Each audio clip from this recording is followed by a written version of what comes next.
There were 380 people who paid $12 apiece to stand on the east slope of the Clinch Mountain Road in Scott County, Virginia, on the third Saturday of September, 2019. And most of them had already made up their minds about the old Peterbilt before the driver had finished pulling it into the staging area. You could hear it in the way the laughter moved through the crowd. Not cruel exactly, just easy. The kind of laughter that doesn't bother to hide itself because it doesn't think it needs to. A few people pointed. A man in a black jacket with a Performance Engine Shop logo on the back held up his phone, took a photograph, and turned to show it to his crew. Whatever he said made three of them laugh at once. The object of all this amusement was a 1970 Peterbilt 359, and it looked every one of its 49 years. The cab was the original deep red, gone to oxidation and pale in patches, with a crack in the passenger side mirror, repaired with electrical tape sometime in what looked like the previous decade. The exhaust stacks were mismatched, one chrome, one plain steel that had rusted to the color of old brick. The front bumper had been replaced at some point with a piece of channel iron, welded on and never painted. The hood carried a long, shallow dent along the driver's side that ran from the air cleaner housing almost to the cab, accepted as permanent by whoever had put it there. The tires were not new. The lettering on the door, Brewer Farms, Scott County, Virginia, had been applied with a brush, not a decal, and the letters were uneven in a way that suggested the man who painted them was more comfortable with a wrench than a paintbrush, which was probably the truth. Across the staging area, backed in with the precision of a crew that had done this at 31 events over the previous 2 years, was a 2018 Kenworth T680 converted for competition. It wore the kind of finish that takes a professional paint shop 3 weeks to produce, deep black base with orange graphics running from the front fenders to the sleeper box. 7 sponsor names arranged across the doors in a hierarchy of font sizes, communicating their financial contributions.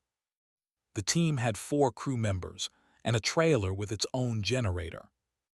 Their engine was a Cummins X15, built by a shop in Indiana for something close to $200,000. That number was not a secret. The driver had mentioned it twice during the morning competitor meeting. The driver of the Peterbilt was Warren Brewer. He was 63 years old, just under 6 feet, and built the way men are built when they have spent 4 decades doing physical work without ever thinking of it as exercise. His hands were the size of a child's first impression of what hands should look like.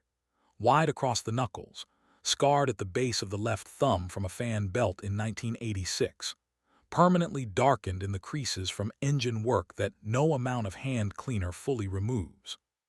He had arrived at 6:10 in the morning, parked at the far end of the competitor's area, eaten a biscuit from a paper bag, drunk coffee from a thermos, and spoken to no one for the better part of an hour.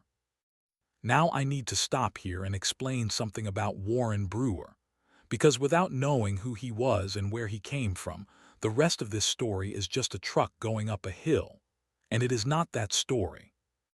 Warren's grandfather had built the farm in 1938 with money from the coal mines and a loan from his wife's brother that he paid back in 2 years. His father had expanded it through the 1960s and carried it through the lean years of the 1970s, not through expansion, but through patience, through knowing which loads were worth hauling and which weren't, and through the conviction that a machine you understand will always outlast a machine you merely operate. Warren had taken over in 1992 when his father's knees finally gave out. He had run it the way his father ran it, carefully, without extravagance, with the kind of attention that comes from knowing that a farm is not a business, but a responsibility you hold for the next generation. He had never sold a single acre. He had refinanced once in 1991 during a stretch of commodity prices that had emptied farms all across the Virginia plateau. He paid that loan off in 7 years.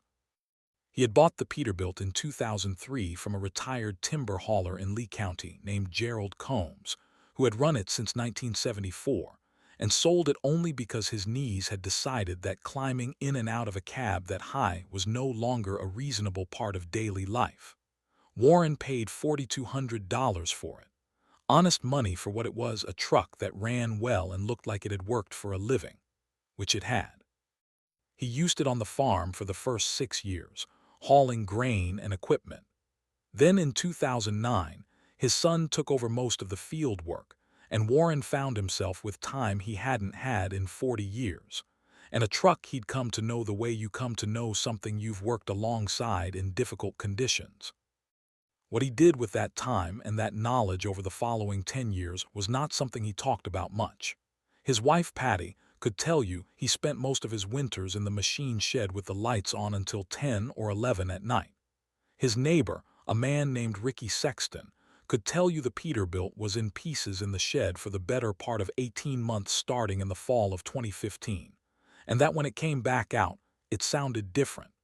Deeper, Ricky said. Like it had learned something. What Warren himself could tell you if you asked him directly and he was in the mood to answer. He had rebuilt the engine, and he had done it right. Now I need you to stay with me for a few minutes, because what I'm about to explain is the intellectual key to everything that happened on that mountain. The engine in the 1970 Peterbilt was a Detroit diesel 6V71, a two-stroke diesel with 6 cylinders in a V configuration, each cylinder displacing 71 cubic inches. Detroit Diesel built this engine family for decades. It powered everything from school buses to military vehicles to logging trucks, and it had a reputation that divided people cleanly into two camps. The people who loved it with a loyalty that bordered on theology.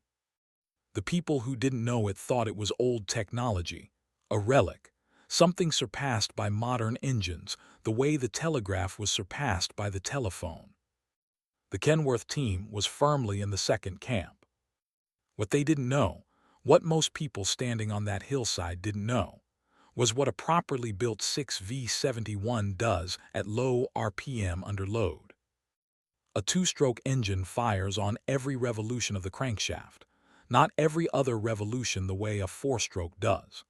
That means at the same RPM, a two-stroke is producing twice the power pulses.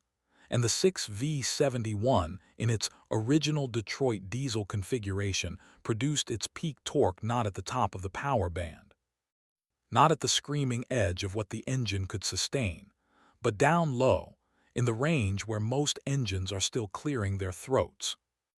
Warren had worked with a retired Detroit diesel mechanic named Earl Fraley, who had spent 28 years rebuilding two-stroke Detroits for the logging industry in Southwest Virginia, and who had opinions about fuel delivery, blower timing, and injector sizing that he had arrived at through a combination of factory training and 3 decades of watching engines fail in conditions that would destroy a lesser machine. Earl had died in the spring of 2018, 14 months before the Scott County Hill climb, and the engine sitting in the Peterbilt's engine bay was, in a real sense, the last thing Earl Fraley ever built. Warren had finished the final assembly himself, using notes Earl had written on a yellow legal pad and left in the drawer of the workbench in Warren's shed. He had started the engine for the first time in March of 2018, with Earl's son present as a witness, because that felt like the right thing to do. What Earl and Warren had built was an engine tuned specifically for low RPM torque delivery, not maximum horsepower, not top-end power, not the kind of performance that sounds impressive on a dyno at full throttle. They had tuned it for the bottom of the power band, for the place where the engine is barely above idle but is producing force the way a glacier produces movement. Not fast, not loud, but absolutely, completely unstoppable. The blower timing had been set to optimize scavenging efficiency at low engine speeds. The injectors had been sized and calibrated to deliver fuel in a pattern that maximized combustion completeness at partial throttle. The turbocharger, a period-correct unit sourced from a 1973 engine and rebuilt by Warren himself, had been matched to the engine's low RPM breathing characteristics rather than its high RPM potential. Think about what that means for a hill climb. A hill climb is not a drag race. It is not about who can spin their tires the fastest. A hill climb, especially one with a 17% grade and a half-mile of gravel, is about sustained torque under load, about an engine that can find the ground with its tires and keep finding it foot after foot for the entire length of the course, without ever reaching the point where it is asking more of itself than it has to give. The Kenworth's Cummins X15 was a magnificent engine. It produced enormous power at high RPM. On a flat road, in a race that rewarded top-end speed, it would have been untouchable. But a mountain at 17% grade, loaded on gravel, is not a flat road.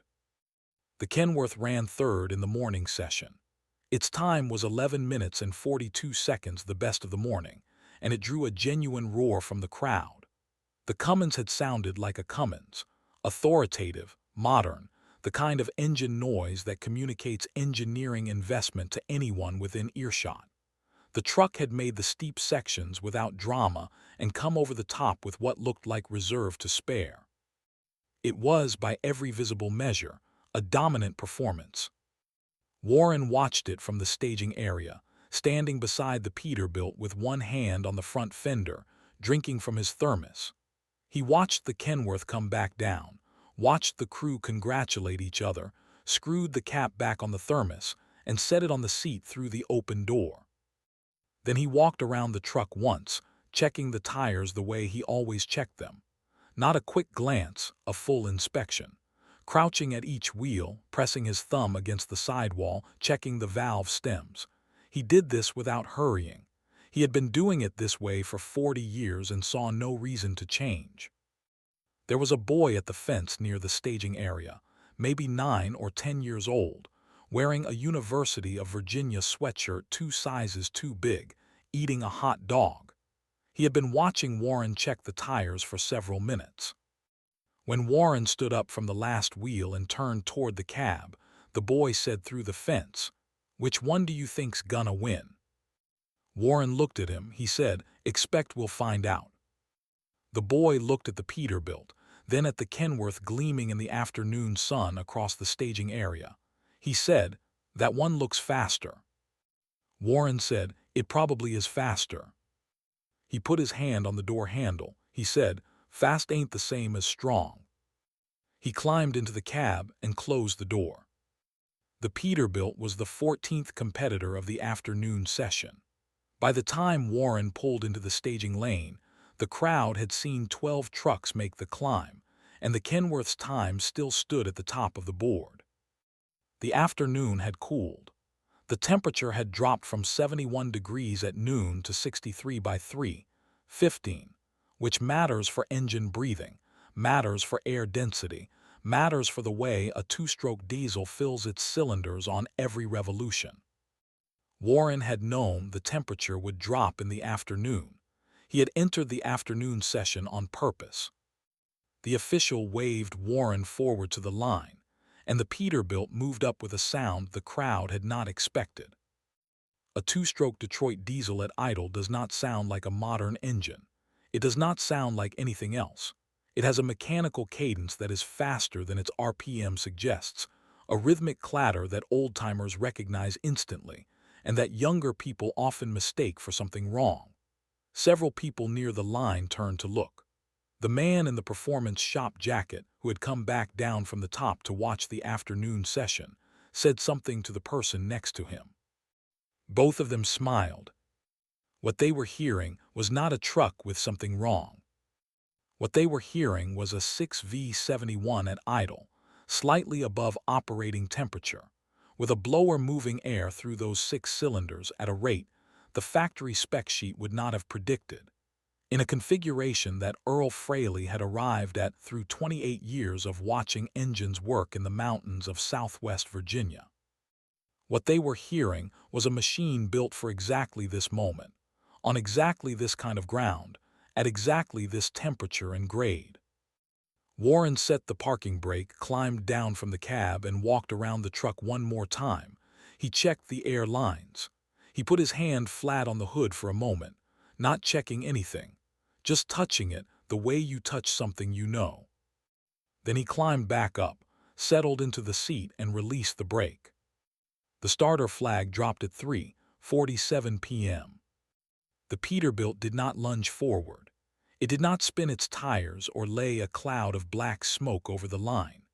It moved the way a draft horse moves when it leans into a collar for the first time, with a settled, deliberate commitment, all of its weight finding the ground at once, the tires pressing into the gravel and holding without drama. The engine note rose from idle to working speed in a smooth, unhurried climb, and at working speed it found its register and stayed there.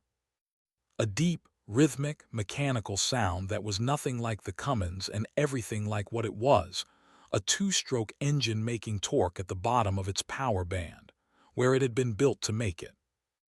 At 100 feet, the Peterbilt was moving at a pace that looked almost slow. The crowd was quiet in the way crowds go quiet when they are not sure what they are watching. The gravel churned under the rear axles in a steady, even pattern, not spinning, not digging, just pressing and releasing and pressing again, the way a foot finds the ground on a long climb. At 200 feet, the first steep section began, and the engine note changed. Not dramatically, not the way an engine sounds when it is struggling. It deepened slightly, the way a voice deepens when a person makes an effort they are equal to. The RPMs dropped perhaps 50 counts and held, and the truck kept moving. The man in the performance shop jacket had moved to the fence. He was not smiling. At 350 feet, the grade eased briefly before the long approach to the shelf, and the engine settled back to its working note, and the truck's pace increased slightly. Not much, but perceptibly, the way a horse lengthens its stride when the grade relents. The crowd had grown quieter. People who had been talking were not talking. People who had been sitting in folding chairs had stood up. Here is what I haven't told you yet. The Kenworth, at this same point in the climb, had been running at approximately 1,650 RPM, where the Cummins X15 lives when it is working hard, high in its power band, pulling from the top, the way a high-strung engine is built to pull. It had sounded magnificent. The Peterbilt, at this same point, was running at approximately 1,050 RPM, not because it was struggling to maintain speed, because 1,050 RPM was where the engine had been built to work. And at 1,050 RPM on this grade with this load, the 6V71 was producing torque the Cummins had not produced at any point in its run. The difference was not in maximum capability. The difference was in where each engine made its force, and what happened when that force met a 17% grade with weight behind it. The shelf arrived at approximately 560 feet, and the Peterbilt hit it without any change in approach. Warren had driven this road before, not in competition, in the years when the Peterbilt was still a working truck and this road was just a road, back when the farm work took him over the mountain and back. He knew the shelf. He knew the way the grade flattened and then dropped away on the right before pitching back up. And he knew the instinct was to accelerate on the flat section before the pitch, which was the wrong instinct, because the pitch came before the engine had time to recover. What you needed was not speed going into the shelf. What you needed was torque. Steady, available, right-now torque that didn't require a downshift or a throttle blip or any kind of preparation. You needed an engine that was already making force at the bottom of its range and could simply keep making it. The Peterbilt did not accelerate going into the shelf. It maintained. The engine note did not change. The pace did not change. The tires did not spin. The truck went through the flat section and into the pitch and up the pitch the way water moves through a channel, not fast, but without resistance, without drama, without any indication the grade had changed at all. At 600 feet, people were standing on the hoods of their trucks to see. At 650 feet, someone in the crowd made a sound that was not a word, and other people made the same sound, and then it became something larger. The kind of crowd noise that happens when a large group of people realizes simultaneously that they are watching something they will describe for the rest of their lives. The Peterbilt came over the top of the mountain at 10 minutes and 49 seconds. 49 seconds faster than the Kenworth. In a truck from 1970, with a red cab that a man had photographed as a joke that morning. Warren set the parking brake at the top and sat in the cab for a moment. He could hear the crowd from below, faint with distance, the way a crowd sounds when you're not part of it. He climbed down, walked around the truck, checked the tires, checked the air lines, put his hand on the hood. The engine was ticking as it cooled, the specific tick of a Detroit diesel coming off load, and he stood there with his hand on the warm metal before walking to the edge of the summit and looking down the slope at the gravel road and the crowd below and the afternoon light on the mountain. He was drinking from his thermos when the Kenworth driver came up the service road in a side-by-side ATV about 20 minutes later. The driver was a man named Cole Branham, 34 years old, out of Knoxville. He walked over to where Warren was standing and looked at the Peterbilt for a long moment without speaking. Then he said, "What year is that engine?" Warren said, "Block's a 71. The rest of it is a conversation." Cole looked at the mismatched stacks, the channel iron bumper, the dent along the hood. He said, "I had no idea." Warren said, "Most people don't." Cole said, "I'd like to come see it sometime if that's all right." Warren looked at him. He said, "I'll put coffee on." They shook hands beside the truck on the top of the mountain in Scott County, Virginia. That was the whole of the conversation. It was enough. The trophy was a plaque with a brass plate that Warren put on the shelf in the machine shed above the workbench, next to the yellow legal pad in Earl Fraley's handwriting. He did not have the truck painted. He did not replace the electrical tape on the passenger mirror. He did not change anything because nothing needed changing. The following spring, Cole Branham drove 3 hours to the farm and spent a Saturday afternoon in the machine shed while Warren walked him through the engine. Cole asked questions and Warren answered them. At one point, Cole sat on an overturned bucket and looked at the 6V71 in the engine bay and said, "It's like it doesn't know it's supposed to be old." Warren said, "It knows exactly what it is." The Peterbilt is still on the farm. Warren still uses it for grain hauling in the fall. The engine sounds the same as it did on the mountain, that deep, rhythmic, two-stroke cadence that sounds wrong to people who don't know it and sounds like home to people who do. The legal pad is still in the drawer. The plaque is still on the shelf. The dent is still on the hood. Some things don't need to be fixed. Some things were right the first time. Or after 10 years in a machine shed with the lights on until 11 at night, which is its own kind of rightness. The ground at the top of that mountain doesn't care what something cost, or what year it was built, or whether its exhaust stacks match. It just tells you what it is. Earl Fraley knew that. Warren Brewer knew that. And on a Saturday in late September of 2019, 380 people on the east slope of Scott County, Virginia learned it too. The bottom of the curve is where the work lives. The rest is just noise.